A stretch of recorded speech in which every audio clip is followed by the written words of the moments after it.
मी प्रतीक्षा तुमचं खूप सारं स्वागत करते माझ्या नवीन चॅनलवरती आणि नवीन एका ब्लॉगमध्ये सुद्धा। मी मागे एक व्हिडिओ टाकला होता, लॉंग व्हिडिओ, जो की मी नवीन चॅनल का क्रिएट केले, म्हणजे जुनं चॅनल का म्हणजे मी बंद केले ते सांगितले होते मी। आणि त्यानंतर मी शॉर्टच टाकत होते जेव्हा वेळ मिळेल तेव्हा, माझं छोटं बाळ असल्यामुळे। आणि आता म्हणलं चला करूया, आता त्याला 5वा महिना लागलेला आहे आणि तो बऱ्यापैकी शांत वगैरे झोपत ते आहे, थोडा वेळ मिळत आहे, त्यामुळे म्हणलं चला आता लॉंग व्हिडिओ करायला सुरुवात करूया। आणि आज मी तुमच्यासोबत म्हणजे माहेरातील जे रुटीन आहे, मी सकाळी उठल्यापासून लेकरांचं कसं करते, माझं कसं आवरून घेते लगेच ते तुमच्या।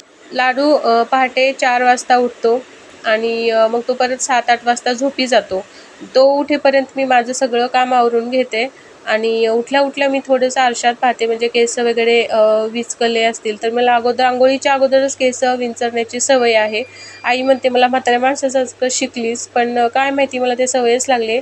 सगळं काम आवरून केस विंचरून मग आंघोळ करायची। मी नंतर ब्रश करायला घेतलं आणि ब्रश झाल्यानंतर मी चहा पिला। आईची तोपर्यंत पूजा झालेली होती, भाजी निवडत होती आई, मग तोपर्यंत मी लगेच चहा पिला। चहाची क्लिप माझ्याकडून मिसिंग झाली, म्हणजे कट झाली, म्हणून मी पाणी ठेवलं होतं मी आंघोळीसाठी, ते मी घेतले। नंतर लगेच आंघोळ करून घेतली, स्वच्छ असं तोंड वगैरे सगळं पुसून घेतलं।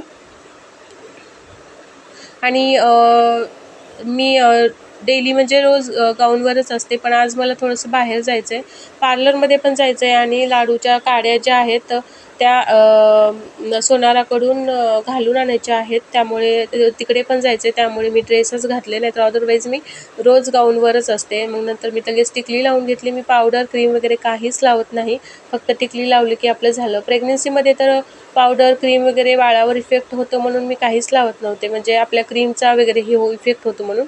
मग फक्त टिकली लावली की झाला माझा सकाळचा मेकअप। नंतर मी घरामध्ये जे अवेलेबल फ्रूट असेल ते मी आंघोळ केल्यानंतर सकाळी फ्रूट खाते।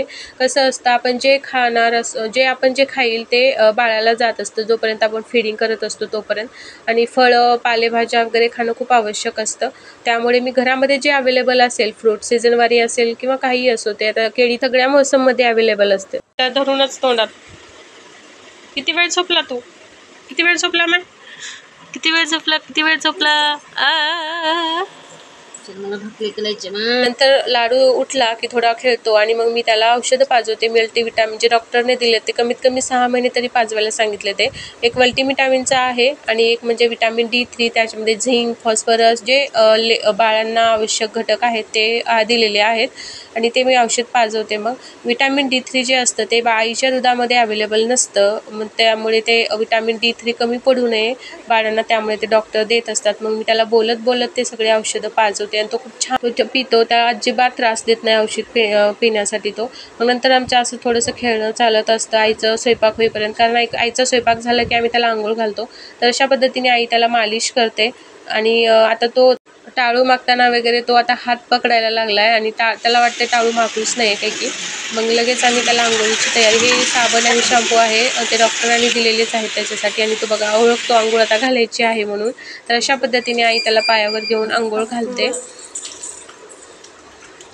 तो आंघोळीसाठी पण अजिबात रडत नाही आंघोळ घालताना, पण त्याला आंघोळ घातली आणि मध्ये आले, अशा प्रकारे मी त्याचे टाळू वगैरे पुसून घेते। झोप जरा, आता आंघोळ करून झोपावं, थोडं हसू नये, झोपतो का? काय कसं हसू येऊ लागले, कसं हसू येऊ लागले, झोप सोडून कसं हसू येऊ लागले?